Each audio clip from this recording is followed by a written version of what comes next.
Thanks, listeners, for joining us for the County Update. In advance of this afternoon's regular County Commission meeting, we're going to get right to it. We have our Commission Vice Chair, Delmo Andreozzi, in the house, and he's got business to attend to. I do, yeah. There's no shortage of business to attend to, that's for sure. But that's good, right?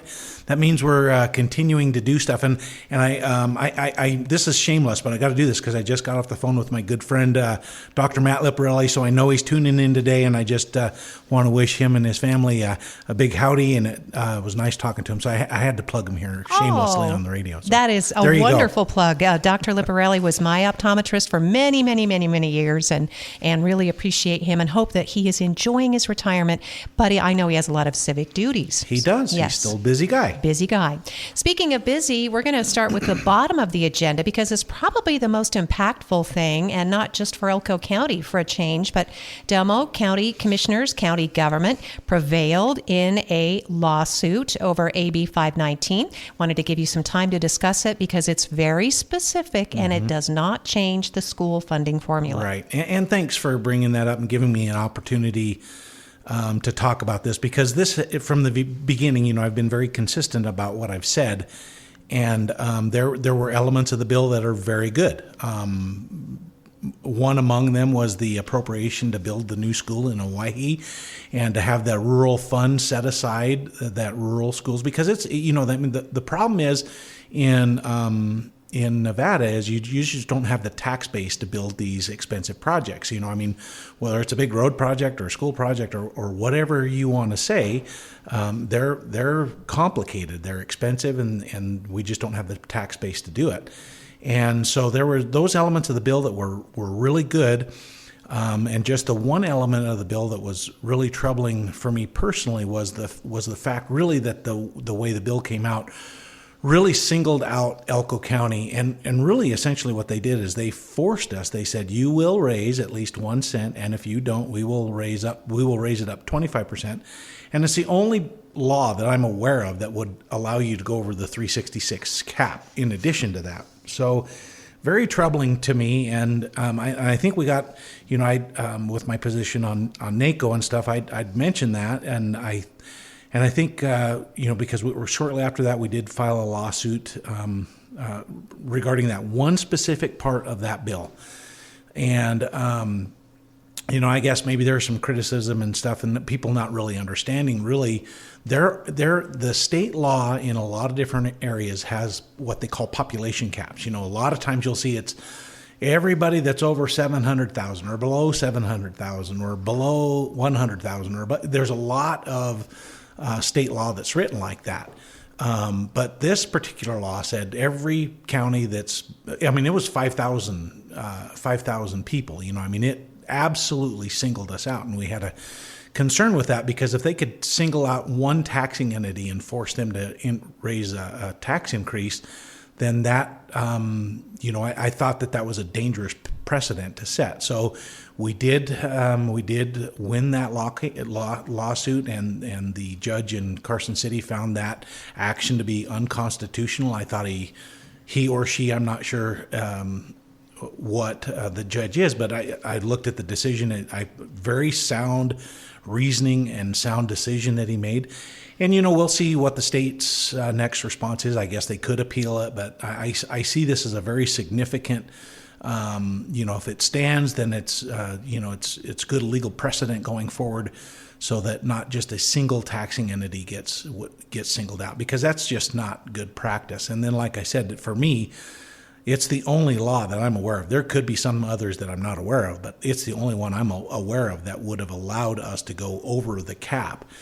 And you remember there was all that history with pay-as-you-go, and I don't mean to dive into all of that again and talk about that, but the county always intended on giving some of that. We always intended on giving some of that back to the school district, because there's no question that there's the need. I just said earlier on, it's very difficult to have the tax base to do anything in the community. So it just kind of that piece of that bill had a bad taste on it, and I'm just really glad that we have this finding now And again, hopefully there's no appeal, and we just move forward, because that's all we wanted to do. I'm not out to snub anybody's nose in it, or although it is an opportunity for me to personally recognize Rand Greenberg in our district attorney's office. When we talked about this, and he's just a bright spot for the commission, and I'm really proud of the work that he does. Right. I have that, too, to mention. Rand Greenberg, the Elko County Deputy DA, he prepared the argument. Again, it was struck down. The district court judge found that the challenged provisions are unconstitutional. So there you are. Yeah. And so it's a good thing. A little bit probably too complicated or not interesting, but for me, it's a big win. If anybody wants to take a deeper dive on that, you're welcome to give me a call, or when you see me out on the street, I'm happy to walk you through it. I guess the only in connection to that, too, as we said at the top of the discussion, that Elko County School District funding is received from the county commission is not going to change, but we are hearing sort of dire circumstances for the school district, Delmo. Yeah, I remember when we went through that exercise. So you remember the 75 cents that Pay As You Go had. We had taken 50 cents. And we gave them, thanks, Lori, we gave them back 20 cents. And there were some other taxing entities, if you recall, that scarfed up some of that available tax. So again, we're talking about the cap getting us at 366. And so at that time, we encouraged the school district to reach out to all the different communities and see if they would entertain reducing their tax levy by a nickel or whatever, and we'd be happy to pass that through. So I don't know, I don't think anything's happened on that front or that regard, but that option is still out there. So at the risk of Elko County sort of being cast in the same light, is because there was some criticism, right, of how the school district, the trustees were spending the money, Delmo. So the county's now accumulating quite a bit of wealth. And so we're not seeing a lot of spending on, I mean, there are some plans, but. Yeah. And I would just say that, when we absorb those, we put them in a protected account. So it's capital. It can only be used for capital. And like I said, these capital projects they're expensive, right? So we have lots of needs. We're talking about an addition to our complex. It's really kind of talked about as the judicial center, or whatever you want to call it. We've not touched that money. It's been going into the bank, and we're doing our own form of pay as you go at this point. We looked at bonding some of that, and a 30-year bond really doesn't pencil to me. Maybe a midterm financing arrangement might make a little bit of sense to get that going. But there are so many needs, whether it's the jail or that. I think, for an example, if you've been to Mayberry, that building's an old tire building. We got an ambulance. We have ambulances that aren't even parked inside, So there's lots of capital needs that we have, but we did not absorb that into the general operation of the government. It is locked into, by design, into capital construction. And we have identified priorities, and the first priority, of course, was the judicial center that we've talked about, and maybe not necessarily to go over all of that, but there was some design, the original concept. We can't even afford that. So, that's got to get back, and I don't know if they're still working on that, but what was presented is not even anything that we can afford. So there's going to have to sharpen the pencil before we can do that. But suffice it to say that for the past couple of years, we've been putting that money away in a capital fund. Something that is right before the commission, though, would be the jail expansion, Delmo. We haven't seen it on the agenda lately. But. Yeah. There again, something that, and it's really the dynamics that are changing at the jail, right? It's because, sometimes we have people in there with extreme behavioral issues. And so, sometimes we can't double them up. So that's an emerging issue that came to the commission, gosh, Lori, at least a year ago, maybe a little bit longer ago. And we did prioritize that too. There was we talked about, I think there was some design work that maybe had been done or not done. I don't know, but really to kind of get an idea what something, an expansion of the jail looks like and whether or not we can do that. And sometimes I think about, this judicial center as an example. Unless we bond for it, that thing is a long ways out. And so if we can knock out some of these other things, and and I would just like to say in this, we were able to provide a loan to the ECBA to pay off that, and the ECBA is paying that back with a little bit of interest, So those are all community assets that we're just trying to be good stewards of that. Our taxpayers' money and do the best decision making that we can. But we're just gonna and I think that if you remember that judicial center, there was a pretty hefty price tag to that, and so again, that's not what we were in favor of. So that's really something they need to we just can't afford it. Thanks, Delmo. Delmo Andreozzi is our county commissioner and, of course, the vice chair for the governing panel. And it's just something to keep out in the front, because we do know that Elko County likes to hang on to its money and resources. We saw that with the sale of the old Elko General Hospital. There was $18 million or more sitting in an account for a while. And it's just, this is sort of a new era, right? Taxpayers like to see their money being used. Yeah, so. Absolutely. When you're, you've got to be, when you've got those resources, they're expecting their potholes filled, they're expecting services, they're expecting all those things. And, it's just this little component of the fund is a little bit different only because the capital is so expensive. We're going to have to save a while to do it. All right, Delmo, thanks again. We'll just keep it up in the front so people know that we are certainly aware of it. Moving on to the agenda, we should mention that the Fire Protection District starts things off with their regular meeting. Chief Peterson's going to give his year-end report. A lot of highlights, a lot of accomplishments, as the chief outlines, from training to building new stations to awarding funding for new stations. He does mention planning in motion for new headquarters and a county regional training center, Delmo. Yeah, again, there's, if you could, again, utilize space that could be multi-use, like ambulance, fire, and then, we have this emergency management. We've got a lot of resources scattered through all the place. So, again, it's something that's important, but maybe, right now in my mind's not the highest priority. We have some other priorities, but again, we need to be able to identify some of those things that we need and then be able to come up with a plan to address that, because there again, that type of land, it's like, where's it going to go? Where is it most strategically placed? Is land even available? Do we have water? There's lots of questions that you have to have answered. Yeah, Elko County does have cool opportunities in that you have the most desirable Idaho Street frontage right now. So yeah, that's part of those plans, right? Absolutely. So more to come on that. And before it's not on the agenda, Delmo, but I always want to give you a chance to talk about, since it was your initiative, the secondary route study, that is currently being conducted right now? It's not. So the last I checked, we do have the documents, the scope of work, and the fees that we're reviewing. So it hasn't conducted yet, but it's something that's really, really important. I look back at those old master plans, and of course I've been around for a long time.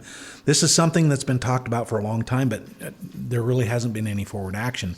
Again, I know that this is going to probably be something that's really expensive that we can't do right away, but you need to at least have the right of way. You got to know where it's going to be. You got to have an estimated cost of what it's going to be. And then you need to secure that right of way from further encroachment of whatever. We want to make sure that the right of way, so the alignment is critical, and what are we trying to achieve? And then the second thing to that is we need to understand, I think you need to understand, what is the full build out of the greater Spring Creek area look like? What does that look like?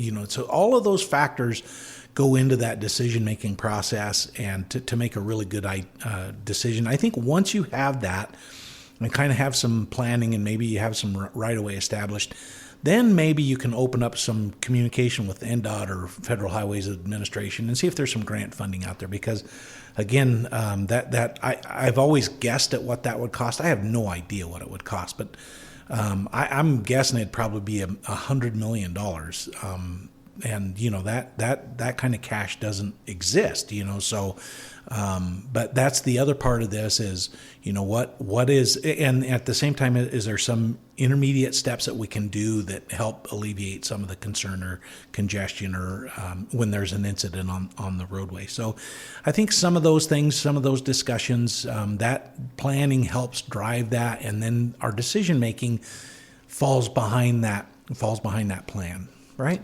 Absolutely. Delmo Andreozzi, our County Commissioner, Vice Chair of the Governing Board. County Commission will meet in regular session this afternoon, and that planning fits right into this topic of the county master plans. I know you're a big advocate of that, and we've had some really high-profile planning decisions, rejecting, for one thing, a ski area, but then approving, numerous subdivisions out in the Spring Creek, Lamoille Valley area. So some really impactful things happening. There are, and, planning issues, and I tell this to anybody, from my experience, the most complicated thing in government is government finance. It's very complicated. The most emotional thing is zoning. Zoning is very, very difficult because, it's very difficult to find a happy medium there. And so that's why I think the planning process is so important, so that, we can look at that. We can look at those, the proposed densities that are in the plan. Does that even make sense now? And what other types of things can we do? View shed protection. There are some other things that people talk about. There's actually an NRS, but it's actually will sunset in 2029 that allows the jurisdiction with voter approval.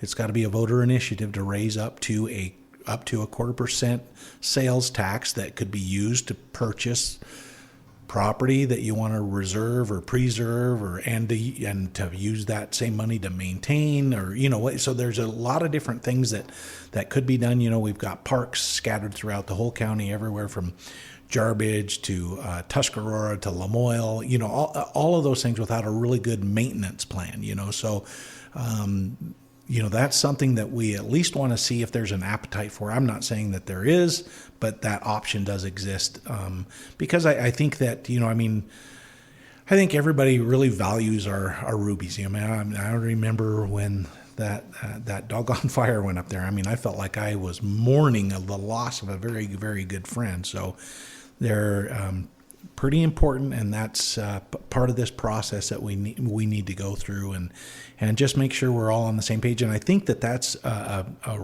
great opportunity to make sure, the Planning Commission does all the heavy lifting with this, right? And so we want to make sure the Planning Commission kind of knows the general direction of the commission. That's important, not that they can't make good sound decisions, but to make sure that they're in concert with whatever. And that planning process helps kind of unify everybody. Absolutely.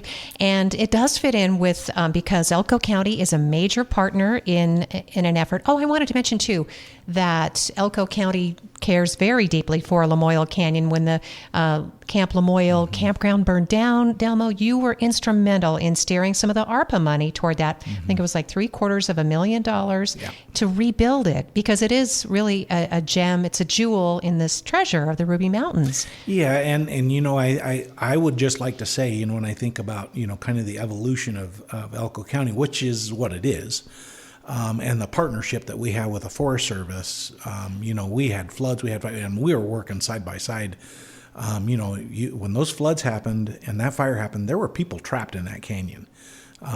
So we've been working I can't speak highly enough of Josh Nichols, who's here with the Forest Service, and we have an outstanding relationship with the Forest Service, to your point, and being able to really work out the issues with the Lions camp. Yes, and let's hope that we can protect our the valued employees of the U.S. Forest Service from the national climate right now, and the massive layoffs that are going on, because that would be so detrimental to our recreation economy and tourism and just the stewardship that we depend on. So hopefully we can support them through that time as well. I haven't heard of any layoffs locally, Delmo, but you just don't know. No, you never know.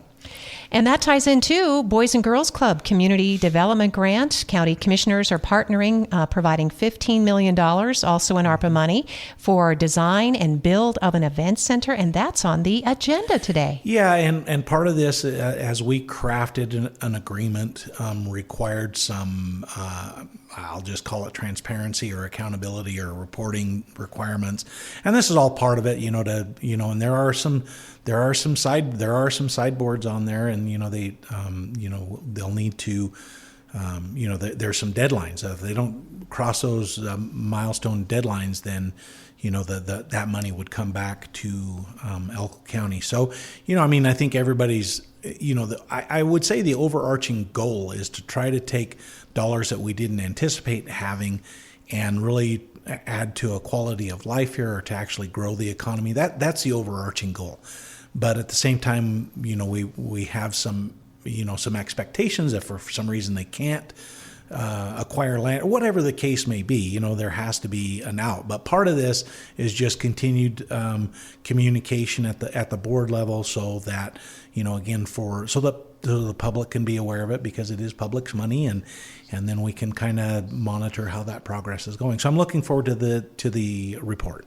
Yes, so among the requirements are a funding match, obviously, from donors to make this a reality, the event center, and that would require several $1 million. As we talked about, the county committed $15 million, but the property is also sort of outstanding. We saw that the county put that on a list of property that we were desiring, I think, our congressman to maybe get conveyed to us.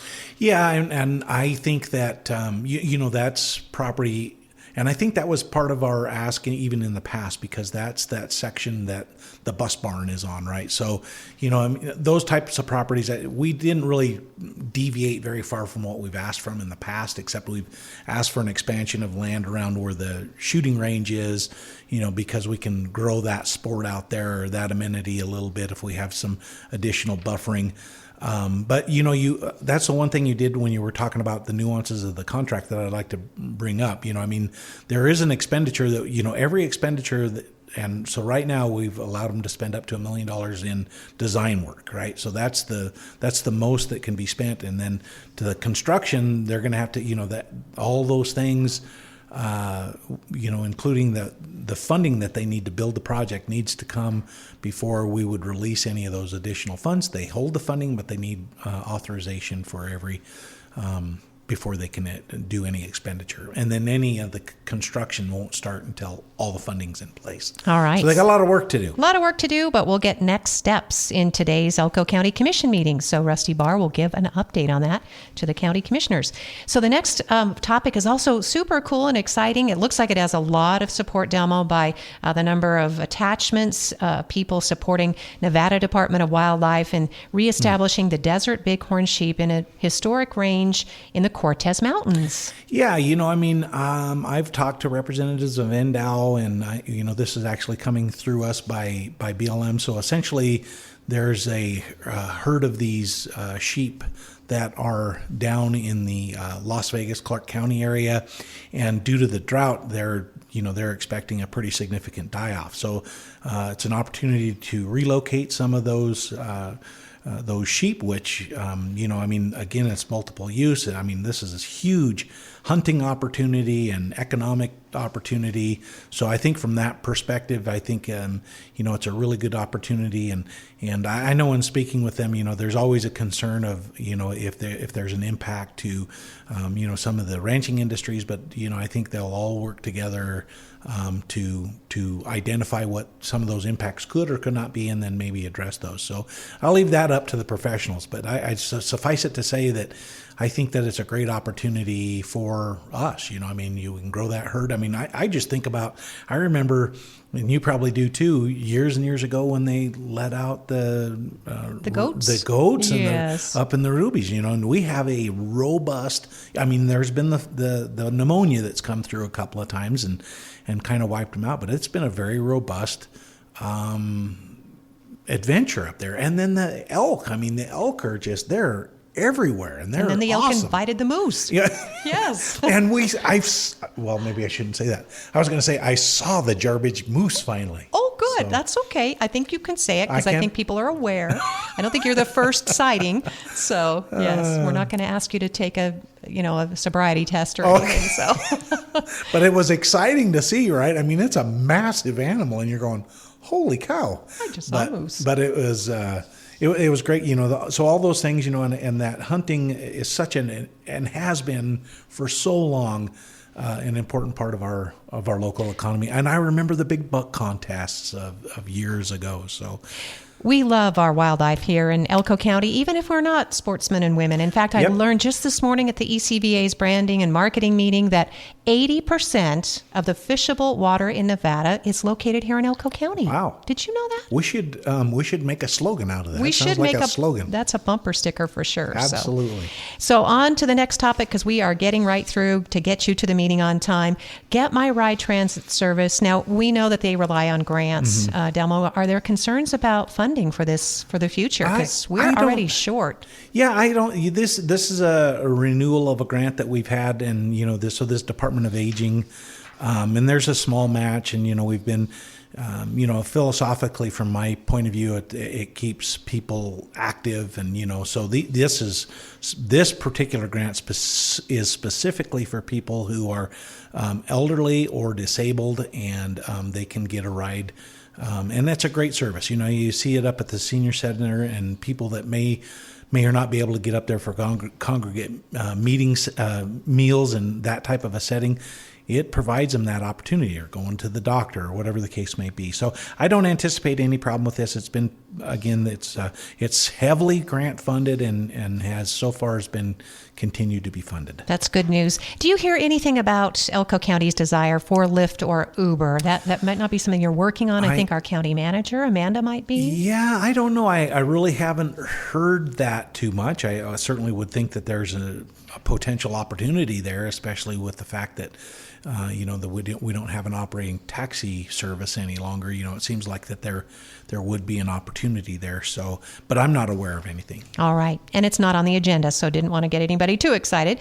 But we were talking about transportation. On to, because we're skipping around a bit, but the Elko County Clerk's Office. This is an agreement to possibly continue using the Dominion voting systems. This is outlined up through 2033. Delmo. Yeah, there's Becky's got an 8-year extension on this contract, and it's good to know what those costs would be going forward.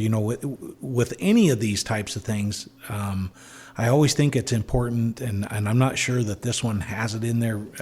Well, maybe there was. I did read it, but anytime we have a contract, I think just in case something happens, it's you need to make sure that you can get out of the contract. It doesn't matter who it is or what it is, because you don't want to have this type of an expense that you have to pay for if for some reason. I mean, in this case, the Secretary of State could say, "Hey, we're going a different route," and so then we're stuck with that. So, that's I'm not anticipating anything, but I definitely would like to see a little. There's something in there. I'm just not sure it's good enough to make sure that we can get out and we don't have that fiscal expense. And I thought there was something too about a current governing board committing future boards to. But I mean, obviously, sometimes. Yeah, I mean there are contracts that are out there, but no, you're right. I think it's. There is some stuff about that, Lori, but there are some things obvious, like a bond, for instance, right? That you have to do. Yeah. And also, it's not on the agenda, but I'm sure you may have seen it. Hank Thurston and Scott Gavorski wrote a white paper concluding of the most recent election that there was no fraudulent voting activity. So thanks to these gentlemen, they're highly regarded professionals in their area, and that study, their white paper is available, I think, either through them directly or maybe it'll be attached to the county website at some point. But anybody that wants to reference that in connection with Dominion, there was absolutely no fraudulent voting activity after their extensive study. Well, that's obviously very good news, and those I think are two very credible sources. I know that early on, Rex had reached out to Hank, and it's great to have Hank back in our community. You know, this guy is I knew him because he's my son's age, but I didn't know he was such that guy's a mathematician. He literally is like, so he's something. He's a genius. We appreciate you, Hank. We do, and so I still think of him as a 4-year-old in the parade with his goat, but that's okay, pulling a wagon, and he isn't embarrassed by that at all. Well, that was just yesteryear, wasn't it? Yes, Delmo. We really appreciate any time our children can move back home and contribute to our communities. Absolutely. So, yes. And that's a classic case. It really is. So, and Scott Gavorski, we appreciate you too, even though you didn't grow up here. So. No, he adds a lot. And so I have a lot of respect for Scott as well. Yes. So we want to get you out on time. It looks as though the county commission may appoint at least 2 of 3 fair board members, and that's really a good step. Yeah, so we do have a recommendation for the Fair Board to fill the parimutuel, which Councilman Giovanni Puccinelli has held for a long time. I'm not sure how long. So there's a recommendation to fill that seat, and then also for the concession seat. Fair Board asked. Apparently, they didn't have a full board, and they do have an opening on their Fair Board. So they wanted the whole Fair Board to have an opportunity to be part of that selection. So that I anticipate will come back to the commission at some time in the near future. All right. And then again, on the topic of grants, any concerns about the Great Basin Children's Advocacy Center? They're relying somewhat on Nevada Department of Health and Human Services and Division of Public and Behavioral Health. Yeah, and this is just, they're asking for a request to go out to solicit this grant. And I'll tell you, they have done an outstanding job sniffing out and finding grants. And it's a travesty that we have to have a building like that, right? And so I know the last time that our district attorney was before us, he had mentioned the number that they have interviewed or did the process. I don't even need to get into the details, but the number is 200 people, children, and that is who are victims of sexual assault. Right. Absolutely, and it's sad that we need a place like that, but there's a lot of support, and certainly would be remiss in not thanking people who have. There are a lot of people that have been involved in that. The city of Elko, some surrounding counties. I'd be remiss not to mention the Pennington Foundation, who has been so active in this area and with this particular project, and of course our friends at NGM as well. Yes, and those who make it their daily work to advocate for the children who are victims in our community. Again, it's sad that we need this center, but we are grateful for you and what you do to protect us and to give our children healing and hope for the future. So Delmo, in the last however time, anything I didn't ask you about you want to make sure you share today? See. I think you're always a busy guy. Well, no, I'm slowing down a little bit. Oh, sure. I'll ask Annie about that. Yes. No, I can't think of anything right off the top of my head. I really wanted to touch on that AB 519, so I appreciate the opportunity to do that. And again, I'm super approachable in my message. This is a great forum for me to speak to a broader audience, but I'm available. Pick up the phone, give me a call. You see me on the street. I'm always happy to talk to people and hear what's on your mind. Delmo Andreozzi, our County Commission Vice Chair, thank you so much for your time and your leadership. We'll let you head downtown. The Fire District meeting will begin things, and then the regular County Commission meeting starts at 1:30 today. Fantastic. Thanks, Lori. Have a great day. Thank you, listeners, for joining us for Elko Live.